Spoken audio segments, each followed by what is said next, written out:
my story has been a lifelong story, really, because I have always had issues with rejection.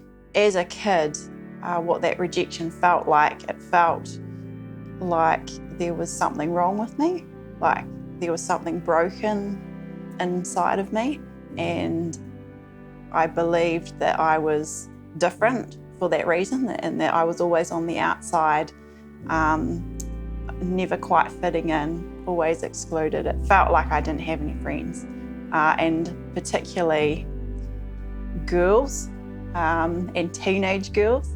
They can be a little bit hot and cold. One minute they're your best friend, the next they'll freeze you out. So that happened quite a lot to me throughout my schooling years, and it just destroyed me emotionally.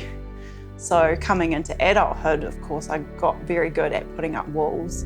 I had strategies in place, I guess, to protect my heart from that rejection.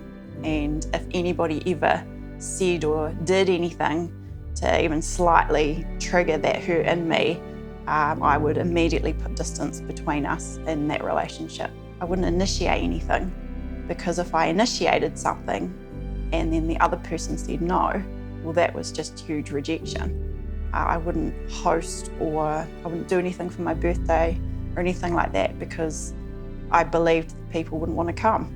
They'd just say no. In my spirit, I was craving that fellowship, I guess, that human connection with another person. And when I was out socially, I'd be seeing that happening, but I wasn't experiencing it for myself. And so that only, I guess, highlighted to me how lonely and alone I really was. It's one thing, I think, to feel lonely when you're by yourself, but it's another thing to feel lonely when you're in a room full of people. It's another thing entirely. It feels very much like a wound, like a wound to your spirit. And so often I'd handle it quite well in the moment, but then I would go home and fall apart. Sometimes it would be days, sometimes it would be weeks where it felt like I'd just been shattered, and I had to slowly but surely pick up all the pieces of myself and glue myself back together so that I could face the world again. One day I went to church and the sermon was on not letting your fears and insecurities stop you from stepping into the fullness of what God had for you. And I remember just sitting in the service, and it was like every word was a physical blow to my chest. I just knew that God was speaking to me. And so I was sitting there and remembering all these things that had happened to me, all these times I've been hurt, all the woundedness that I carried, and it all just began to rise up within me. It was like God just ripped the bandage of this wound, and it was festering underneath. It was nasty, nasty stuff, and there was so much bitterness there as well, and it was so overwhelming. I just began to weep. I couldn't handle that much pain, so I was just weeping through the service. And then I got out of there as quick as I could and went home and went to my room and shut the door. And it was at that point that I just cried out to God and said, God, I don't want to live like this anymore. I don't want to carry this rejection anymore. And straight away, he answered me, and it was almost like words kind of written across my mind.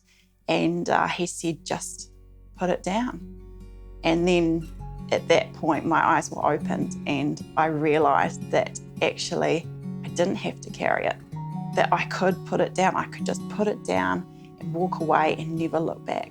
And straight away, I could feel the weight just sliding off my shoulders. And it was just the most incredible experience that I have ever had.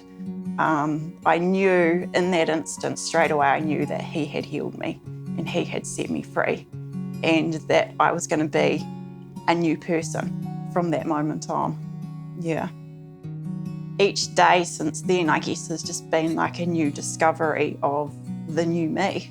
I have the ability now to be able to initiate things, to invite people around, I run a small group. Being set free now has just been so amazing in terms of being able to talk to my kids honestly about rejection and what that looks like and why they might be feeling a certain way, and to give them everyday evidence of the ability of Jesus to heal us, and for them to see that difference in me and know that that can be for them as well. Often what we carry, our kids can pick up on that. And I didn't want to see my kids struggling with the same things that I struggled with. Jesus is a healer. Like, he came to break those chains and to set us free.